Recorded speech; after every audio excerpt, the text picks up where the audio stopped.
Welcome guys!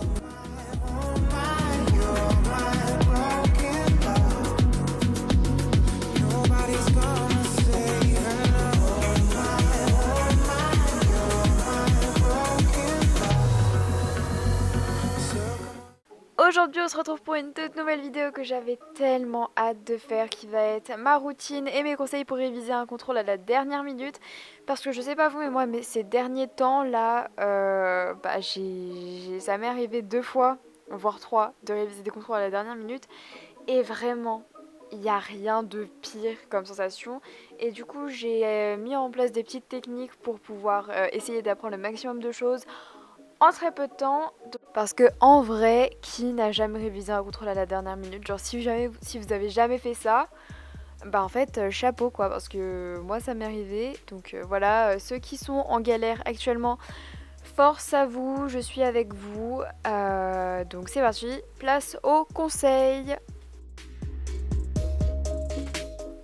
Premier conseil, c'est au lieu de rester sur votre bureau à galérer à apprendre et à relire toujours 3 fois la même phrase sans jamais la retenir, je vous conseille d'aller vous aérer l'esprit.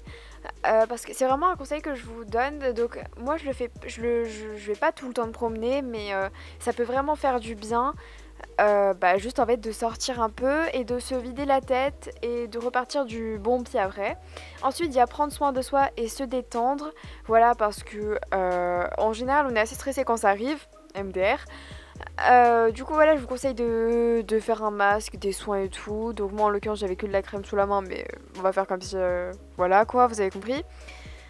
Du coup voilà, je vous conseille vraiment de penser à autre chose et ensuite de revenir à votre travail. Donc maintenant que vous êtes détendu, que vous êtes prêt à repartir du bon pied pour travailler, je vous conseille d'analyser le problème et de prendre du recul, parce que en général dans ces situations, on a tendance à voir tout en exagéré. En tout cas moi personnellement c'est comme ça que je vois. Je me dis ah mais j'ai encore tout ça à apprendre. Donc juste analysez ce qu'il vous reste à apprendre. Donc peut-être qu'il vous reste beaucoup de choses, mais finalement vous allez vous dire c'est pas énorme quoi, j'ai que quelques paragraphes alors que je pensais avoir tout mon chapitre encore. Donc voilà, je vous conseille vraiment de prendre du recul.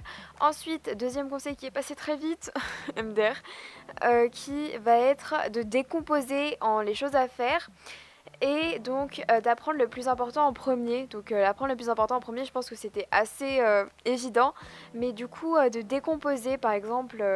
d'abord faire 3 définitions et pas se dire ok je vais apprendre toutes les définitions d'un coup. En fait il faut prendre le temps et c'est comme ça qu'on va être plus efficace, parce que à essayer de faire toujours à essayer de faire tout vite, et ben ça sert à rien parce que vous allez vite oublier. Moi déjà j'ai déjà essayé de faire ça, j'avais appris toutes, j'avais appris toutes mes définitions, j'ai essayé de les réciter et finalement je les connaissais toujours pas. Donc au lieu de perdre du temps comme ça, je vous conseille vraiment de prendre du temps. Donc voilà. Ensuite, du coup, je vous ai dit aller à l'essentiel. Donc je vous montrerai tout à l'heure comment je fais. Et aussi un autre conseil que je vous conseille vraiment de mettre en pratique, c'est d'utiliser la technique Pomodoro. Donc si vous ne connaissez pas, en gros c'est un concept qui... en fait, vous avez un temps de travail et un temps de pause.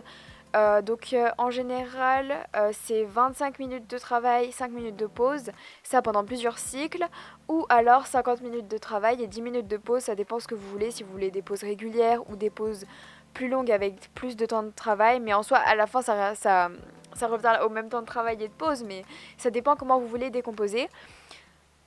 Et en fait, cette technique, elle est vraiment bien parce que ça vous permet de ne pas vous fatiguer, ça va vous permettre de faire une pause régulièrement et de pouvoir toujours être d'attaque, en fait, même si ça fait 2 heures que vous travaillez.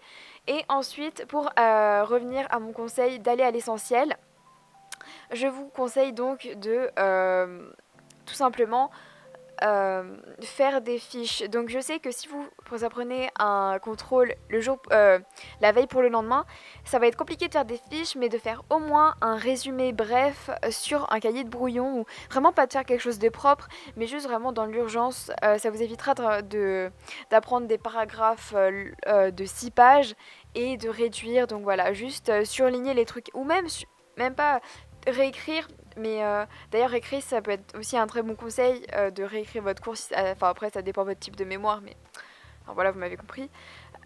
Du coup, bah voilà, faire des petits résumés ou surligner le cours, voilà. Je vous conseille vraiment de faire ça bah, pour apprendre plus efficacement. Donc voilà, ma vidéo est terminée, j'espère qu'elle vous aura plu. En tout cas, moi j'ai beaucoup aimé la vidéo, j'espère que ça vous aura aidé. Parce que j'ai pas encore vraiment vu de vidéo de ce type.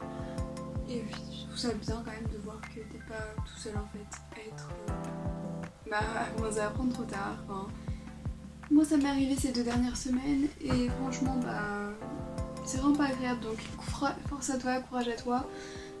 Si t'es dans cette situation, j'ai clairement aucune inspiration pour cet outro, mais c'est pas grave. En tout cas, si la vidéo t'a plu et t'a aidé, n'hésite pas à la liker, à la commenter et à la partager sur tes réseaux sociaux, pourquoi pas. Plus on est de fous, plus on rit. En tout cas, moi je te dis bye et à une prochaine vidéo. Dimanche prochain normalement. Bye.